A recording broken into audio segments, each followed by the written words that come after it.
Hi guys, welcome back to the channel and a new video on the Escort RS Turbo. In today's video we are going to go over the condition of the driver's side sill and floor pan and the condition of the floor underneath. I'll also go over how I'm going to attack this side of the car, getting it all ready for the floor to go in and the inner and outer sills to be refitted. So what I'll do is I'll take you over to the car, we'll have a look at what's been done already and what I'll probably take off first. So let's go over to it now.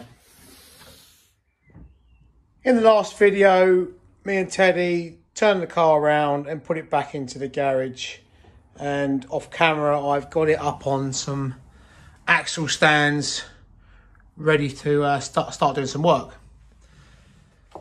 So, this front wing is a pattern part wing that somebody has already fitted to the car, but I want to take it back off. I would like to replace it with a genuine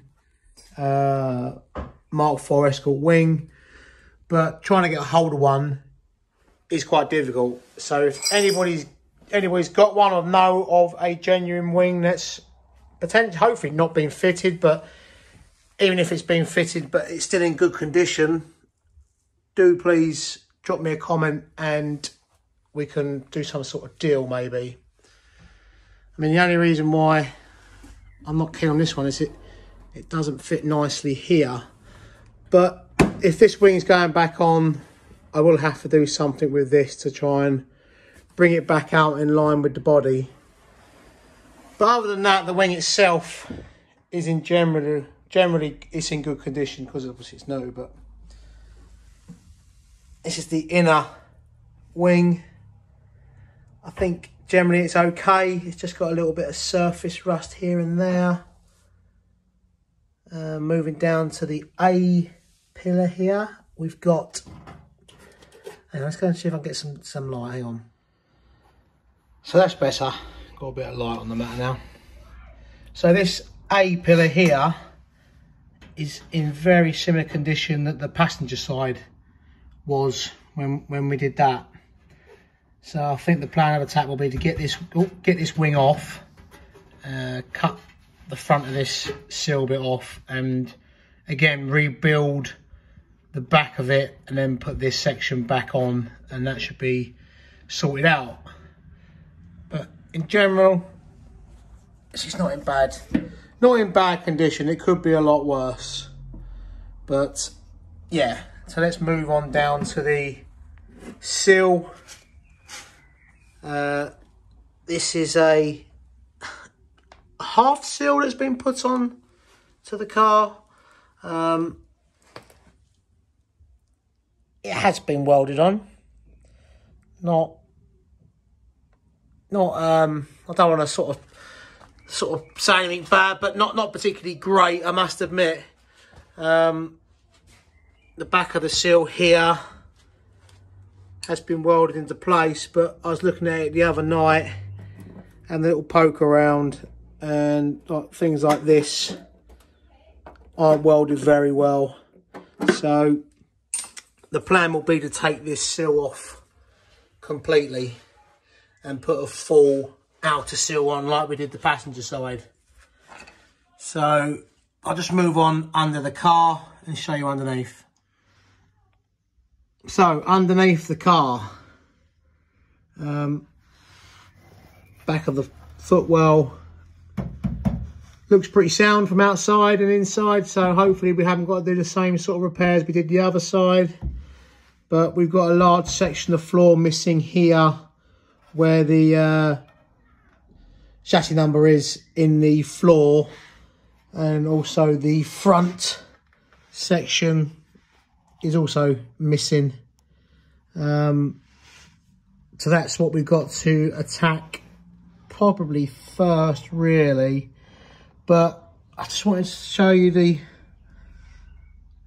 another reason why I'm taking this sill off there's a fair old gap between the new sill and the original floor, and this piece has been let in, as well as that blue section of sill from another car has been let in.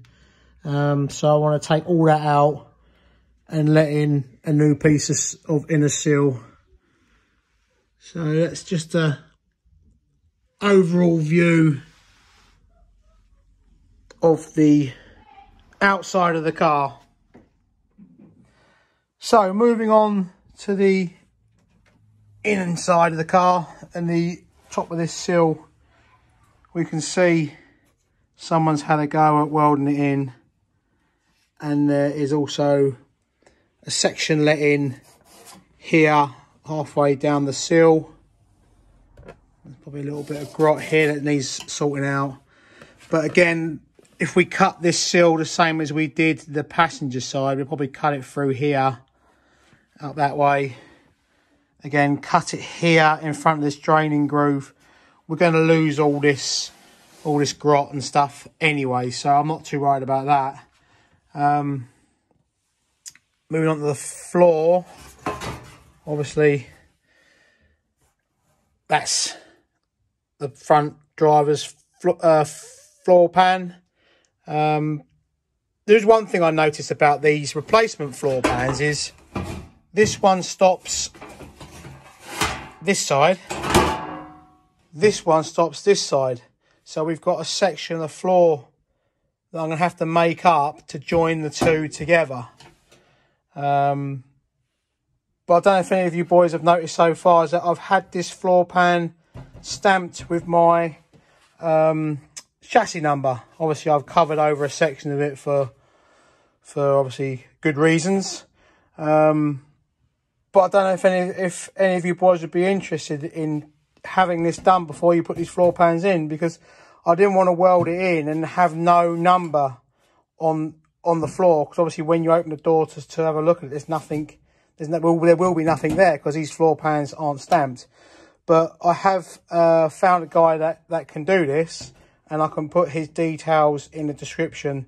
And if any of you guys are looking to replace your floor pans and you still want your chassis number stamped into the new floor pan, he's actually very good at doing that. You obviously send the floor pan to him, or he can supply you a floor pan and stamp it and send it to you.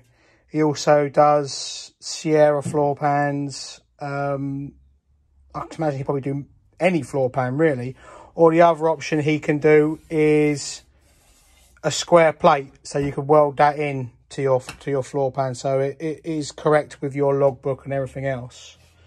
So that's that section, and I also want to remove this piece of sill here and let in a new one which I've already got, like we did the passenger side. So what I think I'll do now is I'll get the camera set up on a bit of time lapse, and we'll take that wing off and we'll start taking the sill off, and then we can assess the condition of the inner sill once they're both removed. So let's do that.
So this is what we have once I removed the outer sill skin.